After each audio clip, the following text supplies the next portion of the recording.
Welcome to the deep dive. This is where we really get into the material you shared, custom tailoring things just for you to pull out the most powerful insights. Exactly. And today we're jumping into a real classic, Oscar Wilde's The Happy Prince. It's more than just a beautiful story, isn't it? It feels like a tool almost for improving your English fluency, especially with emotions. That's absolutely the goal here.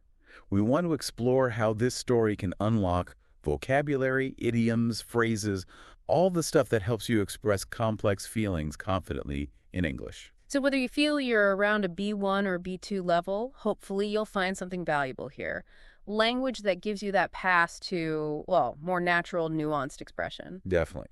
And to really get this story, you kind of need to know a bit about the man behind it, Oscar Wilde. Right. His name probably rings a bell, maybe from The Importance of Being Earnest or Dorian Gray. Yeah, he was a poet, playwright, novelist, famous for, well, his incredible wit, but also for really deep emotional understanding. And his own life was quite tragic, actually. And that personal story, it does seem to echo through The Happy Prince, doesn't it? It really does. It makes you think.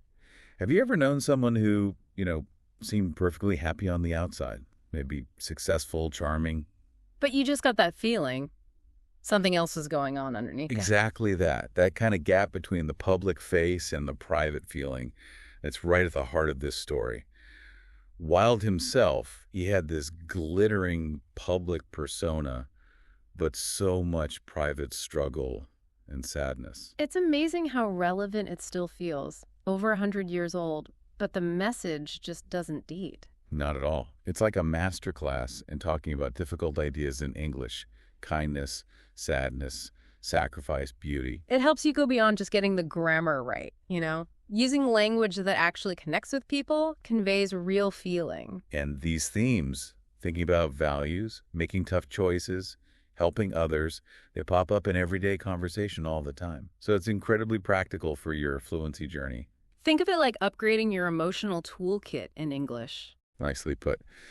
So the way we'll approach this is we'll go through the story in chunks, little sections. Okay. For each bit, we'll look closely at the story itself, pull out key words, key expressions. Explain what's happening. Right. And then pose some questions for you to think about to help you connect personally. Like? Well, maybe something like, have you ever done something generous, even when it cost you something? Mm-hmm. Or can you think of a time when someone saw value in something others just completely ignored? Ah, I see. So we explore it together and then encourage you, the listener, to reflect too. Exactly. Because we've all had those moments, haven't we? Wanting to help, maybe when others didn't quite get it or even told us not to bother. That's definitely something the story taps into. So as you listen, maybe keep these thoughts in the back of your mind. Have you felt misunderstood for doing something you believed in? Or maybe, have you ever tried to be strong for someone else? Put on a brave face, even when you felt pretty weak or unsure yourself. And alongside that, we'll flag some really useful English expressions.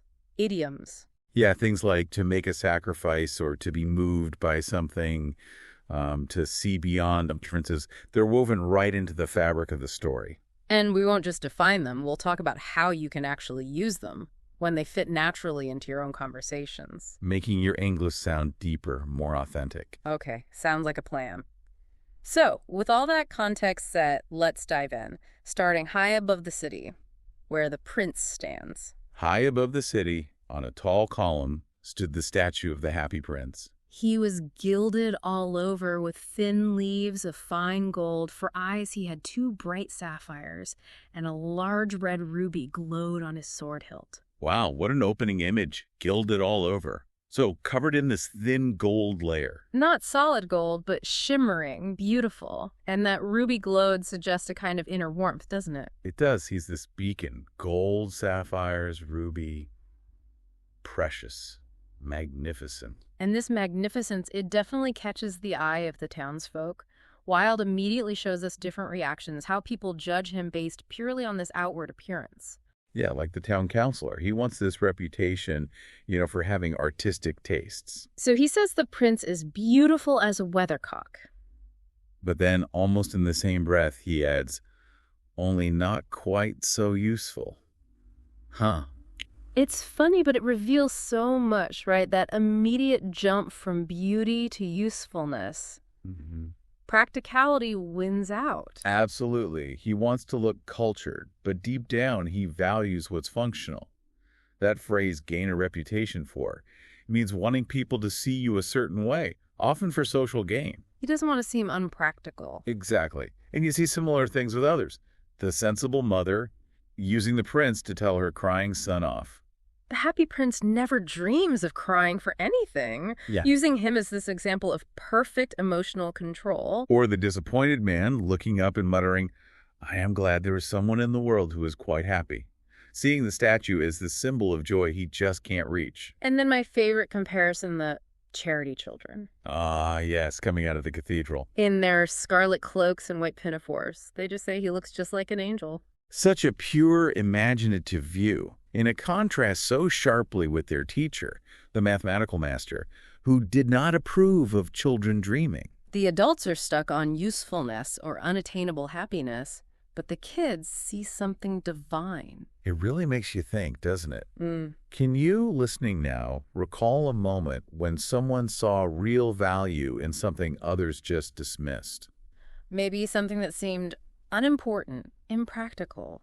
An old object, maybe, or an idea. Because we often get caught in that utilitarian mindset, like the counselor. But the children show us sometimes the real value is something else entirely, something harder to measure. That's a great point, and it connects to the language Wilde uses. He shows different ways to perceive. The children perceive an angel, not just gold leaf and gems. It's subtle, but key. Definitely key. Now, into this scene literally drops a new character, the little swallow. Right. His friends flew off to Egypt weeks ago for the winter. But he stayed behind. Why? Because he was apparently in love with the most beautiful reed. Yep. Met her in spring, loved her slender waist. Courtship involved touching the water with his wings and making silver ripples. Very charming. Very whimsical. Lasted all summer. Sounds lovely, if a bit unusual. But what did his friends think? The other swallows. Oh, they were cynical. Called it a ridiculous attachment. Why ridiculous? Well, their reasons were quite practical, actually. She has no money and far too many relations. Oh, dear. A bit of social commentary there. Judging a match based on wealth and connections. Seems like it. Plus, the river was quite full of reeds, suggesting she wasn't exactly unique in their view, just one of the crowd. So autumn arrives, friends are gone, and the swallow gets lonely. And he starts to find fault with his love, complains she has no conversation, thinks she might be a coquette. A coquette, meaning? A flirt. He sees her bending in the wind, her curtsies as flirting. He finds her too domestic, too home-loving, while he loves traveling. So the romance fizzles out fast once he's lonely. Pretty much. His goodbye is quite sharp. You have been trifling with me, he cries. Trifling with me. Like not taking him seriously. Playing games. Exactly. Shows his focus is still very much on himself, his feelings, his plans. I am off to the pyramids. Goodbye. And off he flew. Flew all day. Arrives in the city at night. Needs place to rest. Spots the statue. Thinks, fine position, plenty of fresh air. Even boasts to himself about his golden bedroom. Alighted, landed gracefully. He's still quite pleased with himself at this point, isn't he? Quite self-absorbed. Very much so. Similar to some of the adults we met earlier, focused on the practical or the superficial. But things are about to change. Yes, this is the moment. He settles down between the prince's feet. He prepared to go to sleep, but just as he was putting his head under his wing, a large drop of water fell on him. What a curious thing, he cried. There is not a single cloud in the sky, the stars are quite clear and bright, and yet it is raining. The climate in the north of Europe is really dreadful. The reed used to like the rain, but that was merely her selfishness. Then another drop fell. What is the use of a statue if it cannot keep the rain off? He said. I must look for a good chimney pot, and he determined to fly away. But before he had opened his wings, a third drop fell. And he looked up and saw, What did he see? The eyes of the happy prince were filled with tears, and tears were running down his golden cheeks. His face was so beautiful in the moonlight that the little swallow was filled with pity. His first reaction is just annoyance, isn't it? Practicality again. What's the use of this statue? He even finds a way to blame the reed again for liking rain. Still very self-focused, he's ready to leave. But that third drop, that's the trigger. He looks up, sees the tears, sees the beautiful, sad face in the moonlight, and feels pity. That's the shift, a flipper of empathy, though his first questions are still a bit blunt, aren't they? Yeah, who are you? And then, why are you weeping then? You have quite drenched me. Yeah. Still a bit practical, a bit irritated, but the pity is there now. It's a turning point, moving away from just thinking about himself, and it makes you think about being misunderstood, doesn't it? Definitely. Have you ever felt like that? Doing something that felt right, maybe even painful, but others just saw it as odd, inconvenient. The prince is about to explain exactly that feeling. Right, because appearances can be so deceiving. What's underneath is often way more complex, and the prince's explanation really reveals that hidden depth. He tells the swallow why he's crying, takes him back to his life. When I was alive and had a human heart, answered the statue, I did not know what tears were, for I lived in the palace of Sans Souci, where sorrow is not allowed to enter. In the daytime, I played with my companions in the garden, and in the evening, I led the dance in the great hall. Round the garden ran a very lofty wall, but I never cared to ask what lay beyond it. Everything about me was so beautiful. My courtiers called me the happy prince, and happy indeed I was, if pleasure be happiness. So I lived, and so I died. And now that I am dead, they have set me up here so high that I can see all the ugliness and all the misery of my city, and though my heart is made of lead, yet I cannot choose but weep. Wow. Sans Souci. Without care. He lived in this bubble, protected by that very lofty wall. High, imposing. Completely oblivious. He thought pleasure was happiness, never looked beyond the wall. But death and being put up high as a statue, it gave him this new, terrible sight, all the ugliness and all the misery. And even though his heart is literally made of lead, he feels it all. He cannot choose but weep. He finally understands suffering. The swallow, meanwhile, has this quiet little thought. What? Is he not solid gold? Still a bit focused on the material. But polite enough not to say it out loud. That lofty wall really says it all about his isolation. And misery, such a strong word for deep suffering. And the leaden heart isn't just literal. It's heavy with this new sorrow, this empathy. It's the opposite of his gilded exterior. This whole confession is about learning to see beyond appearances, isn't it? He looked happy, golden, but the reality now is this leaden heart full of the city's pain. Exactly. That idiom, to see beyond appearances, it means looking past the surface, finding the deeper truth. You might use it like, the interview seemed casual, but if you could see beyond appearances, you'd realize every question was carefully planned. Or he acts tough, but if you see beyond appearances, he's actually quite sensitive. It's about getting past that first impression. A really valuable skill. Yeah. And now, the prince's new vision, this ability to see beyond appearances, it spurs him to act. A very different kind of action from the town councilor's concerns. Far away, continued the statue in a low musical voice. Far away in a little street there is a poorhouse. One of the windows is open, and through it I can see a woman seated at a table. Her face is thin and worn, and she has coarse red hands all pricked by the needle, for she is a seamstress. She is embroidering passion flowers on a satin gown for the loveliest of the queen's maids of honor to wear at the next court ball. In a bed in the corner of the room, her little boy is lying ill. He has a fever and is asking for oranges. His mother has nothing to give him but river water, so he is crying. Swallow, swallow, little swallow, will you not bring her the ruby out of my sword hilt? My feet are fastened to this pedestal and I cannot move. Such a specific, painful scene he sees. The seamstress, thin and worn, hands pricked by the needle, making this beautiful gown for royalty while she suffers. The contrast is brutal. Her poverty versus the luxury she's creating. And her little boy, sick with fever, wanting oranges. And she only has river water, heartbreaking. So the prince, stuck on his pedestal, asks the swallow for help. Take the ruby. And the swallow's first reaction. Predictable, maybe? I am waited for in Egypt. He paints this picture of his friends by the Nile, the lotus flowers sleeping in the king's tomb, all the details. Like he's trying to convince himself and the prince that his trip is more important. He even brings up those rude boys who threw stones at him once, calling it disrespect, listing all the reasons not to stay. Making his case for prioritizing himself, but then the turning point again. But the happy prince looks so sad that the little swallow is sorry. That sadness gets through. Despite the cold, despite Egypt, he agrees.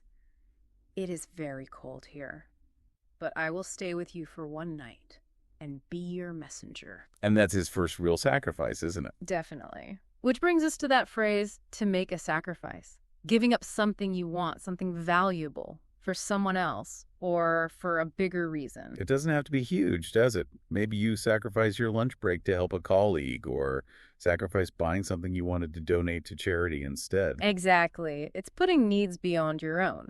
The swallow is giving up his comfort, his plans, maybe even risking his safety just because he was moved by the prince's sadness. Powerful stuff. So he takes the ruby and flies off. And his flight path shows us the city's contrasts again. Right.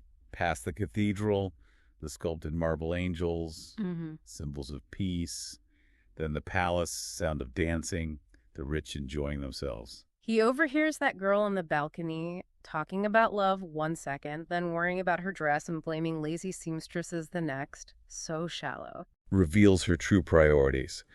Then over the river, the ship's lanterns, the ghetto with the bargaining merchants, quick snapshots of different lives, highlighting that gap between rich and poor. Then he reaches the poorhouse. The boy tossing feverishly, you can just picture his restless discomfort. And the mother, asleep from pure exhaustion. The swallow hopped in such a delicate action, leaves the ruby by her thimble. And then that incredibly gentle moment, fanning the boy's forehead with his wings. The effect is immediate. The boy feels cool, thinks he's getting better, and sank into a delicious slumber. What a phrase. That deep, peaceful sleep of relief. Just beautiful. And when the swallow gets back to the prince, he says something curious. It is curious, but I feel quite warm now, although it is so cold. And the prince explains it perfectly. That is because you have done a good action. That internal warmth, it's like a physical reward for compassion, isn't it? The act of giving creates its own heat, its own good feeling. It really emphasizes that giving transforms the giver too, not just the receiver. A beautiful metaphor. The swallow starts to think about it, gets sleepy, and nods off. A moment of real growth for him. Okay, so next day dawns. The swallow's still thinking of Egypt, though. When day broke, he flew down to the river and had a bath. What a remarkable phenomenon, said the professor of ornithology as he was passing over the bridge. A swallow in winter. And he wrote a long letter about it to the local newspaper. Everyone quoted it. It was full of so many words that they could not understand. He even gets noticed by science. A remarkable phenomenon. Something rare, impressive. But the professor's long, complicated letter that no one understands. A little dig at academic writing being out of touch, maybe? Could be. The swallow seems quite pleased with himself, though, back in high spirits. Visits monuments, sits on the steeple. Tonight I go to Egypt, said the swallow. Wherever he went, the sparrows chirruped and said to each other, what a distinguished stranger. So he enjoyed himself very much. Enjoying the attention. A distinguished stranger. But his plans are about to be interrupted again. He goes back to the prince to say goodbye. And the prince pleads again. Swallow, swallow, little swallow, will you not stay with me one night longer? Oh, the swallow must be so torn now. He describes Egypt again, the river horse, Memnon, the lions, trying to remind the prince, and maybe himself, of what he's missing. But the prince has seen someone else suffering. A young man in a garret. A garret, like a cold, basic attic room, right, where struggling artists or students might live. Exactly. And the description is so vivid, leaning over papers, withered violets in a glass. Adds a touch of sad beauty. His hair brown and crisp, lips red as a pomegranate, large and dreamy eyes, trying to finish a play. But he's stuck. Too cold to write, no fire, and hunger has made him faint. Utterly destitute. Faint suggests real physical weakness from hunger. A desperate situation, and the prince's request this time, even bigger. My eyes are all that I have left. They are made of rare sapphires. Pluck out one of them and take it to him. Wow, give away one of his eyes. The swallow is horrified. Dear Prince, I cannot do that. He actually starts weeping, the thought of blinding the prince. But the prince is firm. Do as I command you. His compassion overrides everything. And the swallow, despite his distress, obeys. His loyalty is growing. He plucks out the eye, flies to the garret, gets in through a hole in the roof. The student is despairing, head in his hands, doesn't even hear him, but then he sees the sapphire on the dead violets. And his reaction, pure joy. I am beginning to be appreciated. This is from some great admirer. Now I can finish my play. He looks quite happy. That feeling of being appreciated, it's as important as the money, isn't it? It restores his hope, his creative spirit. It really does. And this links to that idea of to be moved by something. Feeling strong emotion, pity, joy, sadness because of what you see or experience. Like saying, I was so moved by their kindness, or the film really moved me. It's that deep emotional response. The student is clearly moved by this unexpected gift. Definitely. So next day, the swallow's down at the harbor again, watching the sailors. Heave ahoy! Still telling everyone, I'm going to Egypt. But nobody minded. No one's really listening. He flies back to the prince when the moon rises, probably thinking, this time it's really goodbye. Oh, but no. One more plea, even more urgent. Swallow, swallow, little swallow, will you not stay with me one night longer? Oh, the poor swallow. He describes the coming winter. Chill snow will soon be here. Contrasted again with sunny Egypt, the palm trees, the crocodiles, his friends building nests. He even offers a kind of bargain, doesn't he? I'll bring you back jewels next spring, like trying to buy his way out. A desperate attempt. But the prince isn't listening to that. He sees someone else down in the square. A little match girl.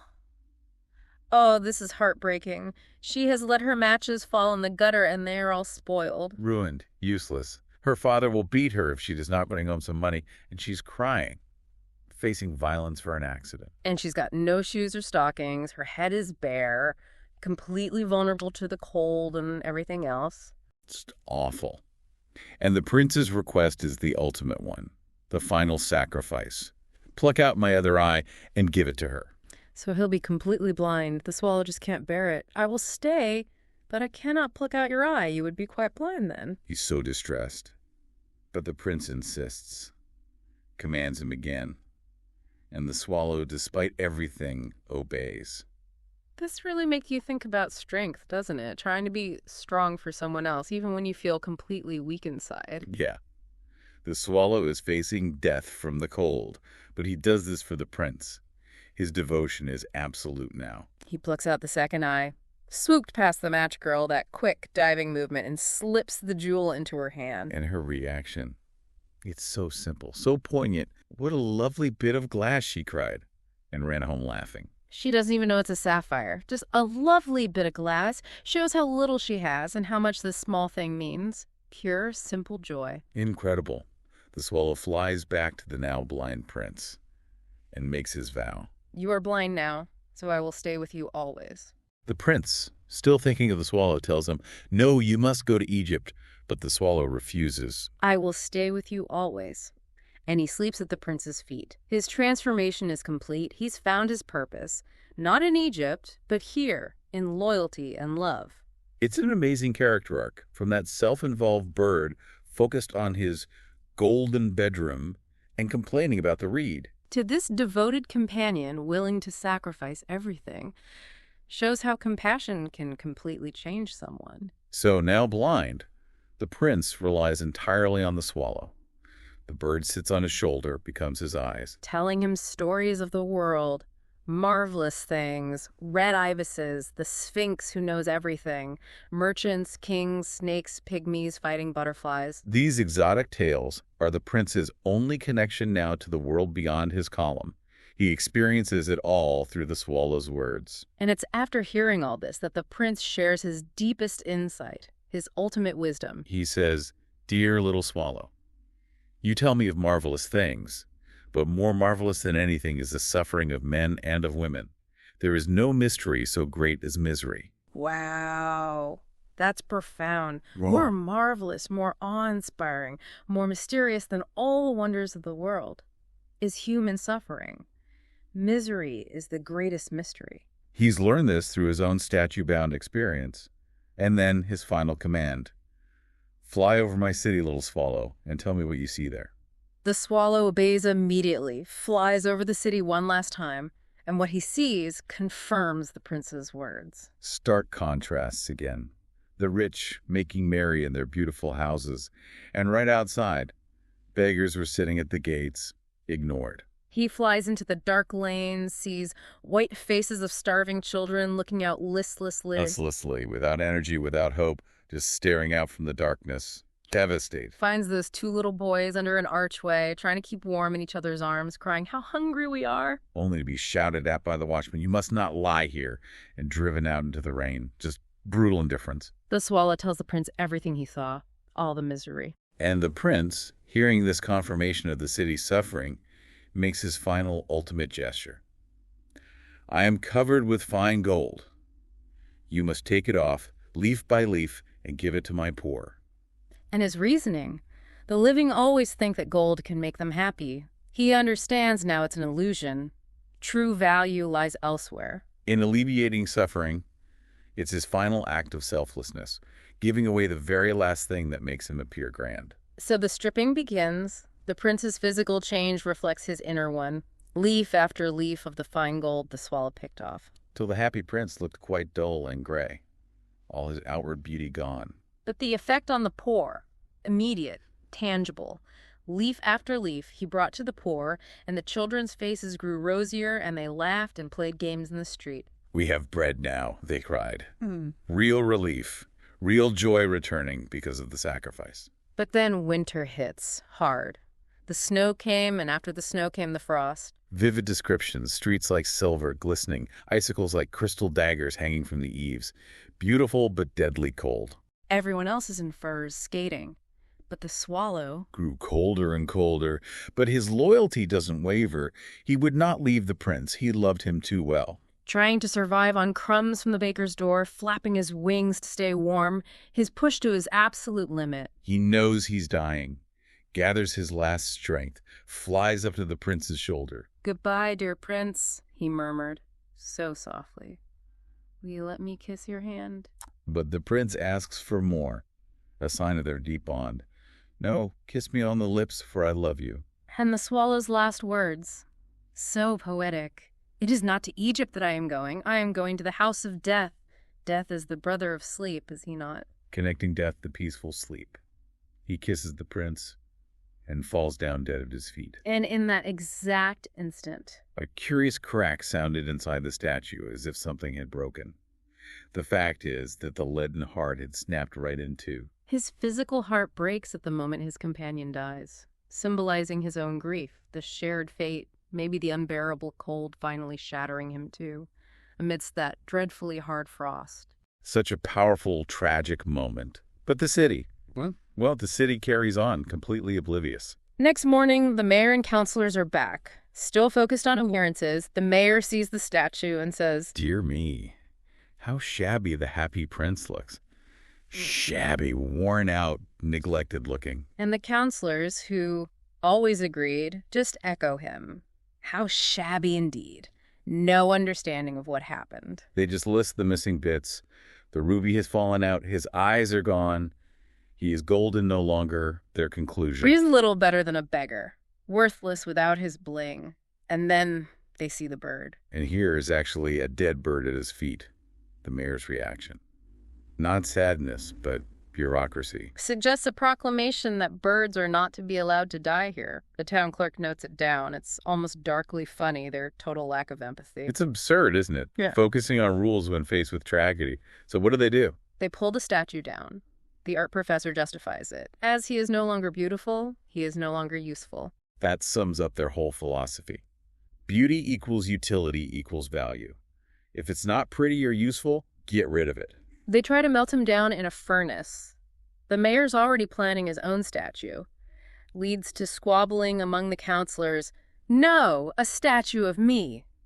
Pure vanity. But then something unexpected happens in the foundry, the place where they melt metal. The overseer finds something. This broken lead heart will not melt in the furnace. It resists the fire. It's like the prince's core of compassion, his love. It's indestructible. It can't be destroyed by their shallow values. So what do they do with this unmeltable heart? They throw it away on the dust heap, the rubbish pile, where the dead swallow is also lying. The city literally discards true goodness. The ultimate rejection. But that's not the final word. The perspective shifts. To God, who commands an angel, bring me the two most precious things in the city. And what does the angel bring? The leaden heart and the dead bird. And God's judgment. The complete opposite of the city's. You have rightly chosen, God says. Promising the bird will sing forevermore in paradise, and the prince will praise me in the city of gold. Divine recognition. True value isn't in gold or sapphires or usefulness, but in love, sacrifice, compassion. Those are the precious things, eternal rewards, not fleeting appearances. A powerful challenge to how we often measure worth in the everyday world. Absolutely. So we've really gone deep into The Happy Prince, and it's clear it offers so much more than just, a nice story. It's this incredible exploration of compassion, sacrifice, what happiness really means, how true worth is often hidden. And Wilde's way with words lets us see how happiness can come from easing suffering, not just from pleasure or possessions. And hopefully this deep dive has also given you a lot of rich language tools, vocabulary, idioms. Phrases like to make a sacrifice, to be moved by something, to see beyond appearances. Yeah, these aren't just definitions. They're keys to having deeper, more nuanced conversations in English, expressing those subtle feelings. The story really pushes us to remember that true value often lies beneath the surface, doesn't it? Hidden from people only looking for beauty or usefulness. Right. And it highlights how important empathy and critical thinking are. Seeing beyond that first glance, whether it's information or emotion, things aren't always what they seem. So here's a little challenge for you this week to make this practical. Pick one thing from the story that really stuck with you. A phrase, a sentence, maybe an idiom we talked about. And try using it in a real conversation. Maybe write it in a journal, record a voice note. Just practice expressing that deeper idea or feeling. The more you use these bits of language, the more natural they become, part of your English. And maybe next time you engage with any story, a book, an article, even just listening to someone, ask yourself, what's this really teaching me? About the language, sure, but also about life. Good question to keep in mind. Well, thank you for joining us on this deep dive. It's been truly enlightening. We look forward to the next time we explore something together. Have you ever found yourself searching for, just the right word? Oh, definitely. That moment when a simple term feels, too bland. It just doesn't capture the depth of what you're trying to say, or maybe that vivid picture you have in your mind. It's such a common feeling. Words are really so much more than just their dictionary definitions, aren't they? Absolutely. They're like these precise tools or subtle indicators of emotion. Brushes, even, to add color to our thoughts. That's a great way to put it, and that's exactly what we're diving into today. We're taking a special look at language through Oscar Wilde's classic story, The Happy Prince, and using its fantastic vocabulary companion as our guide. It's a rich source. Totally. Our mission is to unpack some key words from the story, explore their different layers of meaning, and really show you how to use them with more confidence, more flair in your own speech and writing. So by the end of this deep dive, you'll feel hopefully a bit more comfortable integrating these words. Exactly. Get ready to level up your language in a fun, engaging way. Let's do it. Okay, let's start with a word that immediately sets the scene. Gilded. Ah, yes. The Happy Prince statue, the story tells us, was covered with gold and had a golden face. Right, and the little bird even thinks, I have a golden bedroom at first. He does, until he realizes he is not all gold. He is only gold on the outside. Exactly. So the simple definition, gilded, just means covered in a thin layer of gold. Pretty straightforward on the surface. But what's truly fascinating about Gilded in The Happy Prince is how it immediately hints at something. Well, something beyond the literal. Okay, how so? It describes superficial beauty. The prince appears happy, appears glorious, right? But that golden exterior actually conceals profound sadness and all the suffering he sees from his perch. So it's like a visual metaphor? Precisely. It suggests that outward splendor might be masking inner sorrow or some kind of imperfection. Think of like a beautifully gilded frame around a picture that's maybe not quite perfect itself. So it's not just descriptive, it's almost a philosophical statement. It challenges us to look beyond that shiny surface. It really does, both in stories and, in life, to find the true reality underneath, which is often more complex, sometimes painful. Right. The word itself creates that tension, appearance versus reality. Exactly. And you can use gilded, literally, of course. You might say, the antique clock was beautifully gilded. But figuratively, that's where it gets interesting. It describes something that seems perfect on the outside, but hides a less ideal truth, like the gilded promise of easy success. Which often hides a ton of hard work and sacrifice. Precisely. It's that subtle implication that it's not solid gold, just a covering that gives it such power. Yeah, that makes sense. We've all seen things, haven't we? Things that look amazing from a distance but kind of disappoint up close. Gilded really nails that feeling. It does. You might walk into a really fancy restaurant, for instance, and admire the literally gilded mirrors and all the opulent decor. That's the word in action. And then on the flip side, maybe a job offer seems gilded. Yeah. High pay, great title. Right. But once you actually start, you realize the work-life balance is awful or the company culture is just toxic. Yeah, it helps articulate that kind of contrast perfectly. Okay. So speaking of deeper realities, the pain the prince sees, it brings out a really powerful emotion in the little bird. Compassion. Yeah, first he felt sorry for him, and later, when the prince looked really sad, the little bird was sorry for him. Which brings us to our next word, pity. Right. The straightforward definition. Pity is a feeling of sorrow and compassion caused by the suffering and misfortunes of others. And while the bird's pity is definitely what motivates his actions, at first it's a powerful driver for compassion. The word itself can sometimes carry a hidden edge. An edge? How so?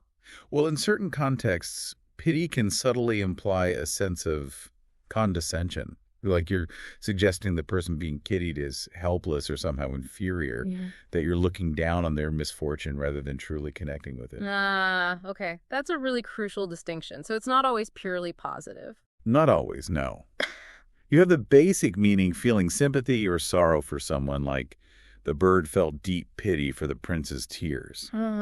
But then informally, it can just mean a regrettable situation, like, oh, it's a pity you can't come to the party. Right, just a shame. Exactly. The connotations are tricky because it can mean compassion, but it can also feel a bit detached, almost like maintaining a separation. Okay, that makes differentiating it from similar ideas really important then. How exactly does pity stack up against, say, sympathy and empathy? Great question. So sympathy is more about understanding someone's pain, but kind of from your own perspective, feeling sorry for them. Okay. Pity often feels less active. It's more like feeling sorry for someone in a helpless situation, sometimes with that hunt of superiority we mentioned. Right. Empathy, though, that's different. Empathy is actively feeling someone's pain as if it were your own, feeling with them. Ah, I see. And in the story, you see the bird starts with pity, definitely. But his actions, staying with the prince, helping him, they clearly show this growing empathy. That progression is so important, isn't it? Pity highlights that initial distance, maybe. And then the transformation happens as the bird chooses to act. It shows pity can be a starting point. But maybe not the final destination for true compassion. Yeah. Exactly. You might feel pity for someone who's lost everything in, say, a natural disaster. Right. But the urge to actually help them, to get involved, that shifts it towards empathy. Or think about that common phrase, don't pity me, help me. Absolutely. That perfectly shows the potential negative side. where pity feels, well, insufficient, or even a bit insulting. Yeah, we all encounter situations where we feel sorry for someone, and understanding these nuances, pity, sympathy, empathy, helps us articulate the difference between just feeling bad for them and truly connecting with their experience. It gives us more precision. Okay, now let's explore two words that are really close but distinct, describing the core emotional world of the story: sorrow and misery. Key emotions here. So, the prince, back in his palace, did not know what tears were because there was no sadness, and the vocabulary list connects that to sorrow. Right, his sheltered life. But then, as a statue, he says, "I can see all the unhappiness of my city," referring to the suffering of men and women, which the companion defines as misery. Okay. So let's get the definitions clear. Sorrow: a feeling of deep distress or sadness, often caused by loss or disappointment. And misery. A state or feeling of great distress or discomfort, covering both physical and mental suffering. Okay. The nuance here is pretty crucial, I think. Sorrow often feels more internal, more emotional. Think of the prince's personal sadness about what he now sees. Right, his own feeling. Whereas misery tends to describe a broader state, often externalized, of intense suffering, like the really dire physical and emotional conditions of the poor children Wilde describes in the city. So the prince felt no sorrow when he was alive because he was shielded from it. Exactly. But now he's confronted with the widespread misery of his city. He sees it all. And the intensity feels different, too, right? Wow. Between the two words. Absolutely.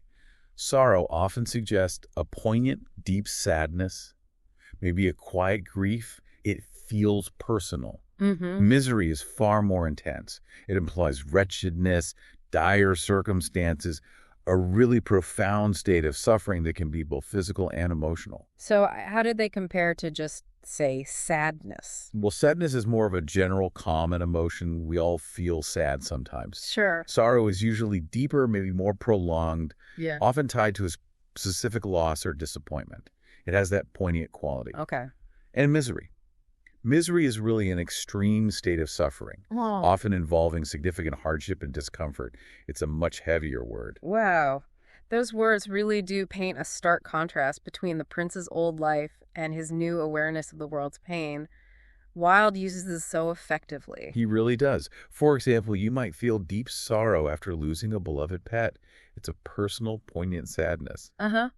While the misery of homelessness, like the story shows with the white faces of starving children, that conveys such extreme hardship. Or you could talk about the general misery of enduring a long, harsh winter without adequate heating, that mix of physical discomfort and emotional distress. Right.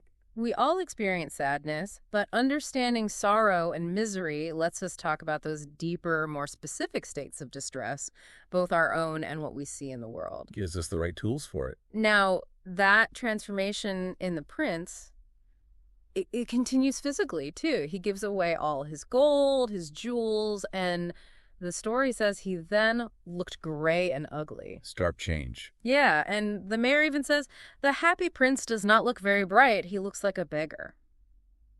The art professor agrees. This brings us to the word shabby. Ah, yes. Shabby. The clear definition is shabby means in poor condition through long or hard use or lack of care, looking worn and untidy. And what's really powerful about shabby here is that, yes, it describes a physical state reflecting neglect or decline, but in the story, it signifies so much more. It contrasts so sharply with gilded, doesn't it? It highlights the prince's complete transformation from that superficial beauty to a state of, well, sacrificial decrepitude. Sacrificial decrepitude. Wow. It's like a visual metaphor for his loss of material worth, but at the same time, his huge gain in spiritual value. So it's not just about being old or worn out. It carries this deeper meaning about his choices, his sacrifice. Exactly. The connotations can imply poverty, neglect, a fall from a former state of grandeur. It often evokes a sense of sadness or even pity, there's that word again, for whatever's described. Right. The prince literally allows himself to become shabby for the sake of others. That makes the word incredibly effective in the story. It's such a potent visual of his sacrifice, making his selflessness feel even more, well, real.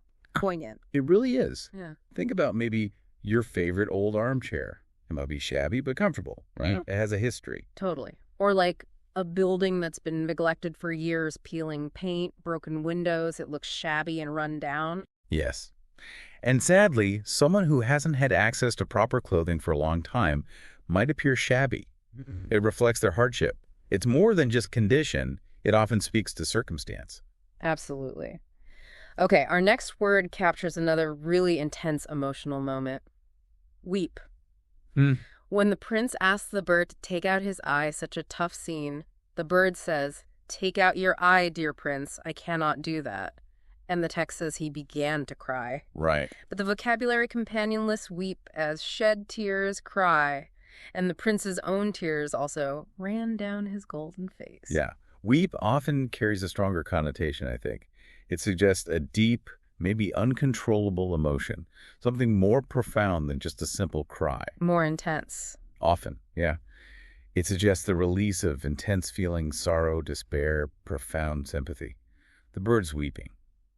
It really shows the depth of his attachment to the prince and his distress at the prince's suffering. It definitely sounds more impactful than just cry. It feels weightier. It does.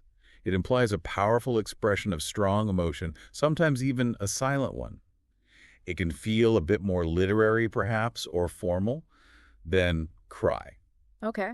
So how does it fit with other crying words, like weep versus cry versus sob? Good question. So cry is probably the most general term, just shedding tears. Got it. Weep often suggests a more sustained crying, maybe quieter, but deeply felt, usually linked to profound sorrow or grief. Okay. And sob, well, sob implies loud, convulsive crying, often with those gasps for breath, much more overt. Right. So when the bird weeps, it really elevates his emotion. It underscores the depth of his bond with the prince and how deeply he feels his friend's pain and sacrifice. Precisely. It shows how much he cares. You know, after hearing tragic news, someone might begin to weep silently. It's that quiet, deep grief. Uh-huh. And sometimes, maybe when you're just overwhelmed with joy or relief, you might even weep tears of happiness, right? Absolutely. It's a word for profound emotion, positive or negative. Okay, now we come to a really dramatic word for a pivotal, shocking moment in the story. Snapped. Oh, yes, the breaking point. Exactly. When the little bird falls dead at the prince's feet, the story says, then there was a strange sound inside the statue. She-wreck, the metal heart broke into two pieces. Such a powerful image. And the vocabulary companion lists snapped as broke suddenly and completely. Right.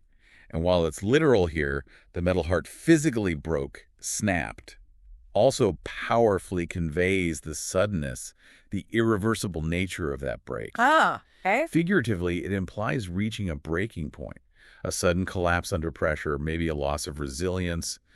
The prince's poor heart, made of cheap metal, as the story says, it finally snapped. Under the strain of all that compassion and then losing his friend. Exactly. The final straw. So it's not just a physical break the word captures, but a profound emotional one, too. What kind of connotations does it carry then? It implies abruptness, definitely, finality, often an inability to withstand any more strain. It has this sense of sharp, decisive impact, like a sudden shock you can't come back from. That's why snapped works so well there. It provides such a dramatic, almost visceral end to the prince's story on Earth. It links his physical destruction directly to his emotional breaking point. It's like a sound effect marking the end. Right. A really powerful one. Yeah, you can picture it literally like the old branch snapped under the heavy snow. Right. Sudden, complete break. And then figuratively, after weeks of nonstop stress, her patience finally snapped. Perfect example. It encapsulates reaching that absolute limit. Okay, finally, we arrive at the phrase that gives this beautiful, sad story such a soaring conclusion. Forevermore. Ah, yes, the uplift at the end. Right at the end, God says, this little bird will sing forever in my garden, and the happy prince will stand in my city of gold. And the companion lists forevermore simply as for all time, forever. But it feels like so much more than just forever, doesn't it? It really does. This phrase, forevermore, it elevates the ending beyond just a conclusion. It gives it a sense of eternal reward, timeless significance. It makes the sacrifice of the prince and the bird feel lasting, almost mythical. Yeah, like they've achieved something permanent. Exactly. It signifies their permanent honored place in paradise. It also has this lovely poetic, maybe slightly archaic feel, which makes the ending seem grand and definitive. It definitely feels much grander, more impactful than just saying forever. It has a sort of spiritual weight to it. It really does. It implies permanence, eternity, often a spiritual or idealized state. It evokes that sense of finality, but also everlasting beauty, a kind of deserved glory for their selfless actions. Forevermore. It provides such a hopeful, soaring end to all the sadness in the story. It transforms their death on earth into this eternal glory. It perfectly encapsulates that enduring message of compassion and love winning out in the end. Truly the perfect way to finish. You might hear it used poetically, maybe like, their love would last forevermore. Exactly, expressing that deep, lasting affection. Or maybe to emphasize something you'll never forget. This memory will be etched in my mind forevermore. Yeah, it captures that profound sense of timelessness and importance beautifully. Wow. What an incredible journey through The Happy Prince and its vocabulary. It really shows how much meaning can be packed into individual words. Absolutely. You haven't just learned some new words today, hopefully, but you've seen how they weave through a narrative to create such profound meaning, inviting you really to look deeper at the language you use every day. And the best way to really master vocabulary, to make it your own, is to start using it, right? Exactly. You have to put it into practice. Yeah. So here's a little challenge for you this week. Pick at least 3 of the words or phrases we talked about today. Maybe gilded or pity, shabby, weep, snapped, or even forevermore, and consciously try to use them. Slip them into your conversations, use them in your writing, whatever feels natural. Then, if you like, share your examples with us on social media. Yeah, we genuinely love to hear how you're applying these words and what you discover. Definitely. And if you enjoyed this deep dive into words, please give us a like, share it with someone else you think would benefit from exploring this vocabulary. And don't forget to subscribe for more insights into language and communication. Please do. And maybe just a final thought to leave you with. Think about this. If words like gilded and shabby can so powerfully describe a physical transformation, what words might you be missing to truly articulate the transformations happening inside you, or the subtle nuances you notice in the world around you? Ooh, that's a great question. The right word. It isn't just a definition you look up. It's like a key to a deeper understanding, just waiting for you to find it and unlock something new. Have you ever had that moment, when you thought you had someone completely figured out, only to realize the truth was, well, dramatically different? Oh, absolutely. Or that feeling, that intense pressure to just look the part, even if it feels completely unlike you inside. Exactly. It's such a common thing, isn't it? That tension between what we show the world, what we think we see in others, and what's actually going on beneath the surface. It really is a universal struggle. Right. Well, welcome everyone to the deep dive. Today we're plunging into this really fascinating, sometimes quite frustrating world of appearance versus reality. And also that related idea of superficiality versus true worth. It touches everything. It really does. And when we talk about appearance, look, we're not just talking physical looks. It's also, professional personas, those carefully crafted online identities, even the emotional masks we sometimes wear. And true worth that goes beyond just sort of moral goodness. It includes things like resilience, integrity, genuine connection. Absolutely. It hits every part of our lives, from quick personal interactions to, well, the endless stream of images we consume every day. So our mission today really is guided by these incredibly insightful, reflective questions you've all shared with us. We want to unpack how often what we see on the surface is just so different from what lies beneath. Yeah, we'll explore the masks we wear, the quick judgments we tend to make, and try to figure out what truly holds value. We'll be drawing on personal stories, different perspectives, hopefully sparking some aha moments for you listening. Definitely aiming to challenge some assumptions along the way. Okay, Let's start this deep dive. So, first impressions. Let's kick off there. How often do you find that your initial take on someone just gets it completely wrong? I know I've been way off base sometimes. Oh, constantly. Well, maybe not constantly, but often enough. I remember working with this new colleague. He looked like he'd stepped right out of, I don't know, a Wall Street executive catalog. Okay, I can picture it. Tailored suits, slick hair. Exactly. Super polished. And my immediate thought, my gut reaction was, okay, this guy's going to be called maybe a bit full of himself. Right, that stereotype kicks in. And was he? Not at all. Total opposite, actually. He was soft-spoken, really thoughtful. Turns out he spent his weekends volunteering at a local shelter. Wow. Yeah, I felt genuinely bad, for just writing him off like that. Realized how much I just projected onto him based on, well, how he looked. That's such a classic example, isn't it? The fundamental attribution error psychologists talk about. We jump to conclusions about character instead of thinking about the situation or, maybe they're just introverted. Exactly. We assume it's who they are. It reminds me of someone I met at a party once. She seemed super shy, like barely making eye contact. And I remember thinking, okay, she's just not interested, not engaging. Mm-hmm. Been there. But then, later in the evening, we actually talked. And she turned out to be one of the most insightful, funny people I've ever met. What I read as disinterest was probably just, introversion or maybe anxiety. Well, just quiet observation. it really shows how our brains are wired for those quick visual judgments. You have to consciously push past that first impression sometimes. You really do. And it makes you think about the other side of it, too, the pressure we feel to present ourselves in a certain way. Oh, definitely.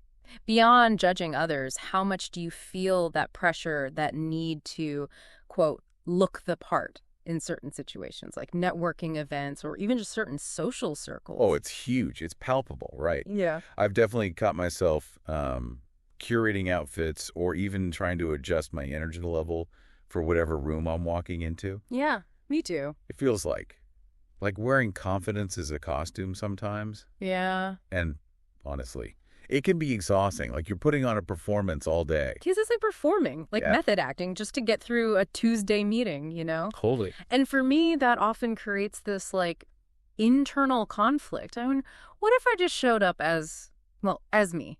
The me who's naturally more thoughtful, maybe quieter. Would people take you seriously? Yeah. Yeah, I get that. Exactly.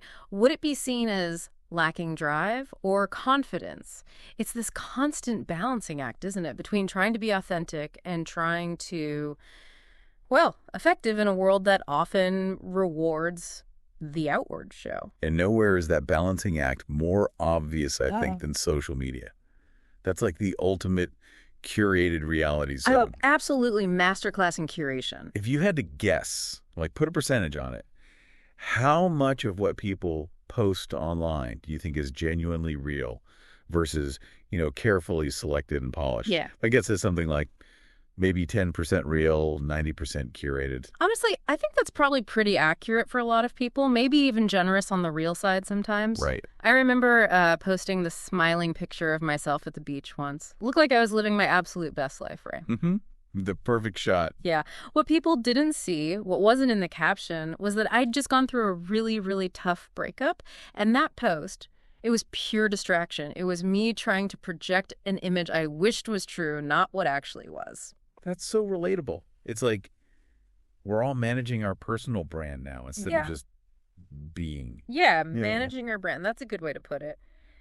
And the really tricky part, the insidious part, is then we start comparing our own messy, behind-the-scenes reality to everyone else's perfectly edited highlight reels. Exactly. And it creates this cycle of feeling inadequate. But I wonder, is there ever a positive side to that curation? Could it sometimes be aspirational? Or even a form of self-care, like your beach photo, maybe? That's a really interesting question. I suppose sometimes projecting positivity can maybe help you feel a bit more positive, like a fake it till you make it kind of thing. Maybe. Or it could be a way to process things, like creating that facade gives you space. But the danger zone is when you start believing your own hype too much, Sure. right? Or when the pressure to maintain that perfect image just becomes overwhelming. Yeah, when the mask starts to feel heavier than your own face. Ah, And connecting this to, like, the bigger picture, societal values, it yeah. makes you ask, do we as a society really value looks and charm more than things like honesty and character? Ooh, that's a tough one. But if you look around, often, yeah, it seems that way. Who gets the most visibility?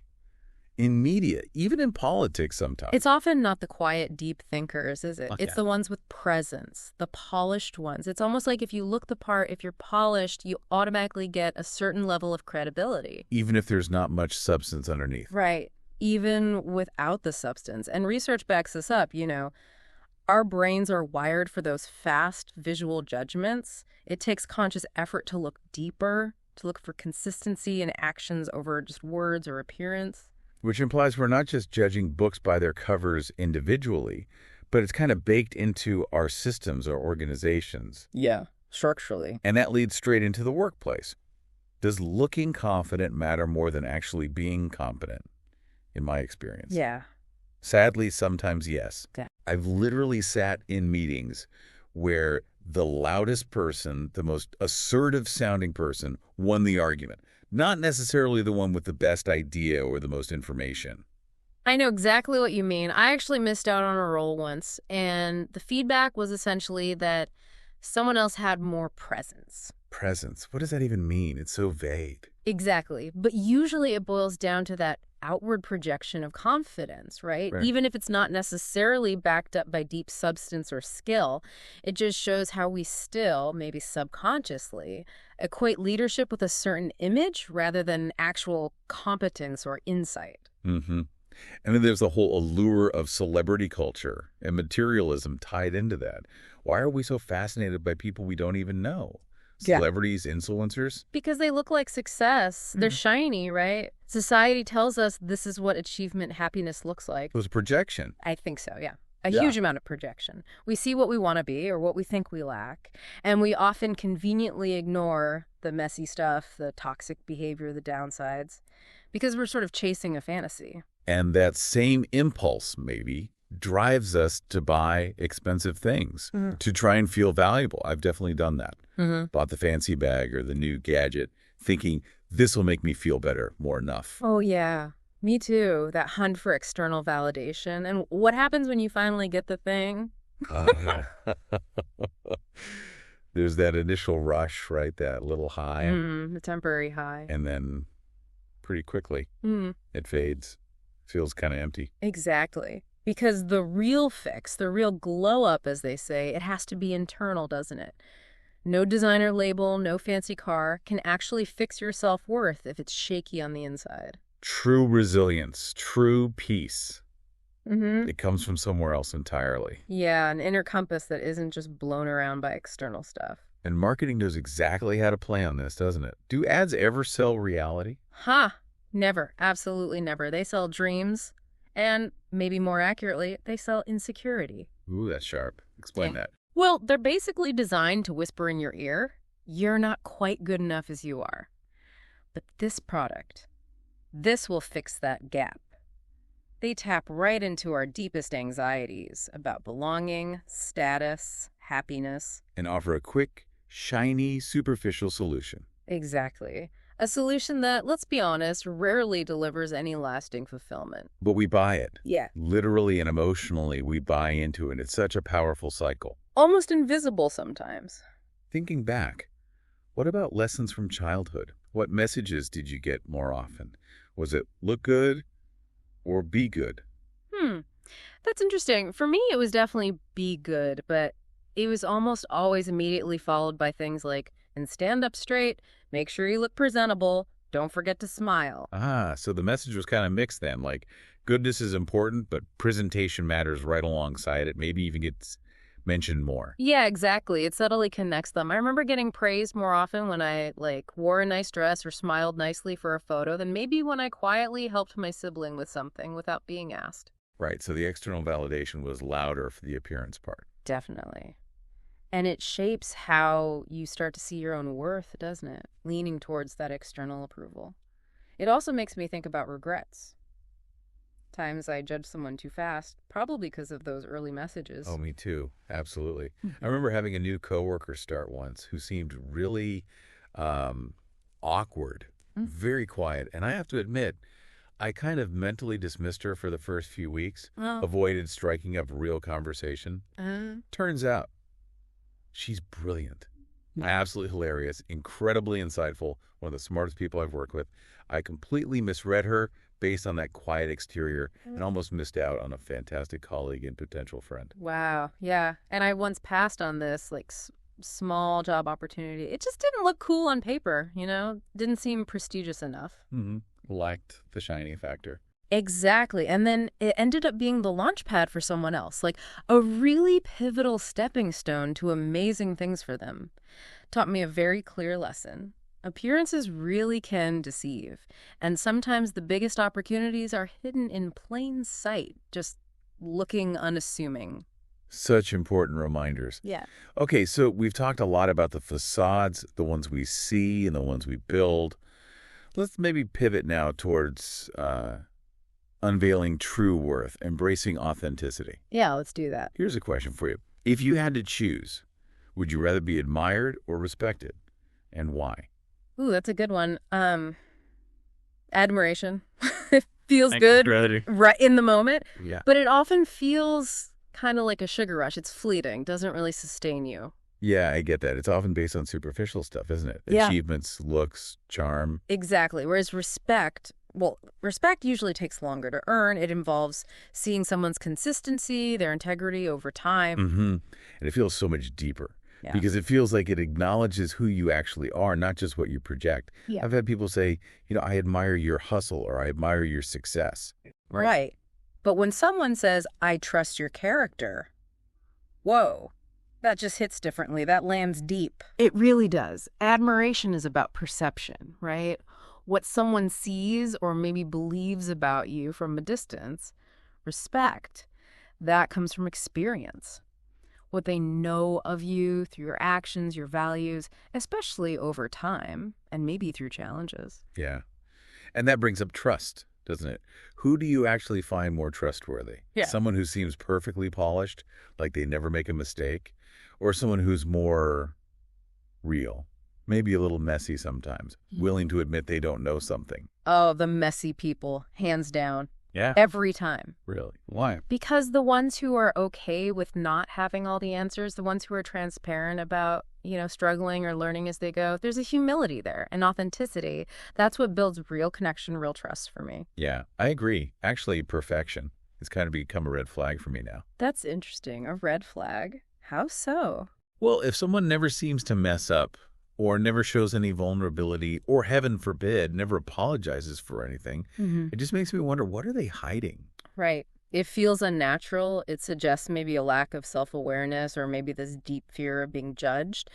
Either way, it kind of prevents genuine connection, I think. It keeps you at arm's length. And this plays out so powerfully in our relationships too, doesn't it?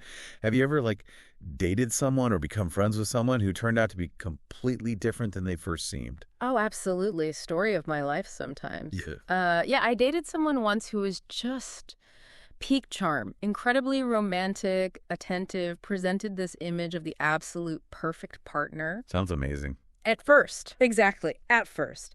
But over time, that carefully built image started to, crack. And underneath, someone deeply insecure and actually quite controlling. Whoa. Yeah.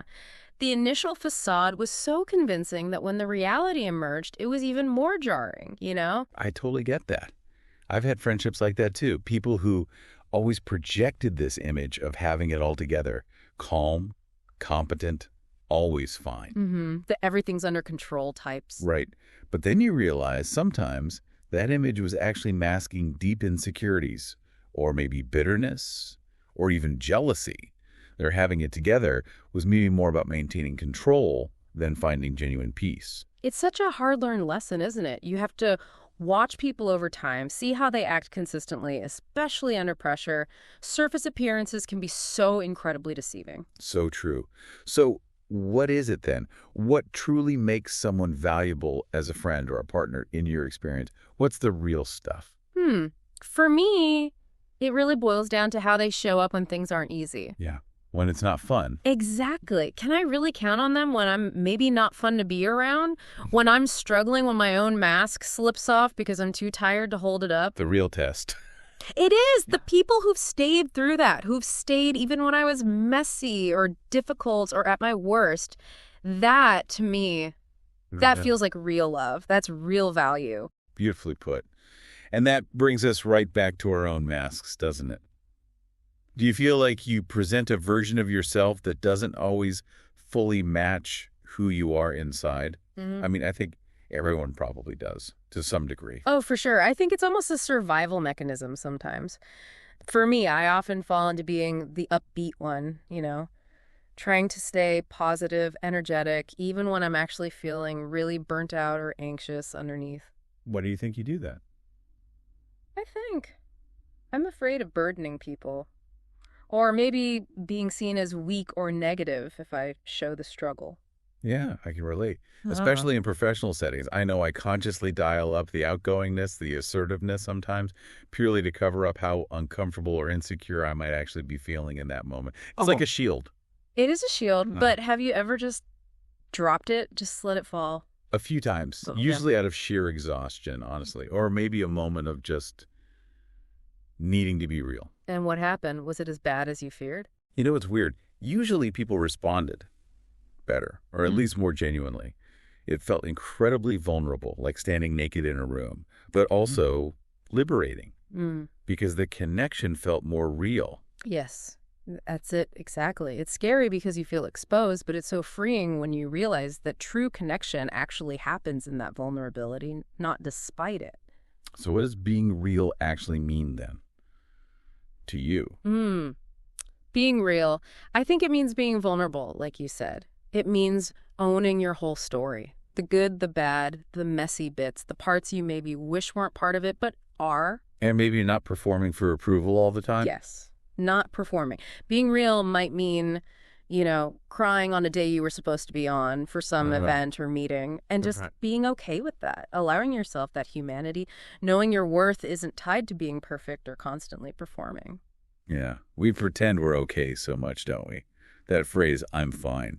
How often do we see that when it's not true at all? Yeah. It's almost an automatic reflex for me sometimes. Oh, completely. It's the default setting. But those few times, those really rare times, I've actually gathered the courage to say to someone I trust, you know what? I'm actually not okay right now. What happened? It opens a door to a level of connection, of understanding that you simply cannot get when you're both wearing your I'm fine masks. It allows them to be real back, creates this space for mutual support, not just curated facades. It's powerful. And it makes me think about how someone's worth, or maybe our perception of their worth, can completely evolve. Have you found that? Like maybe growth comes more from the struggles than the successes? Oh, absolutely. 100%. I know for me, my biggest periods of growth, the times I learned the most about myself and what truly matters, weren't after some big achievement. They were after a profound failure or significant loss. Yeah. Tell me more about that. Well, there was a time when I felt like I lost, almost everything that I thought defined me. My job, my status, this sense of security I had built up. That sounds incredibly hard. It was brutal.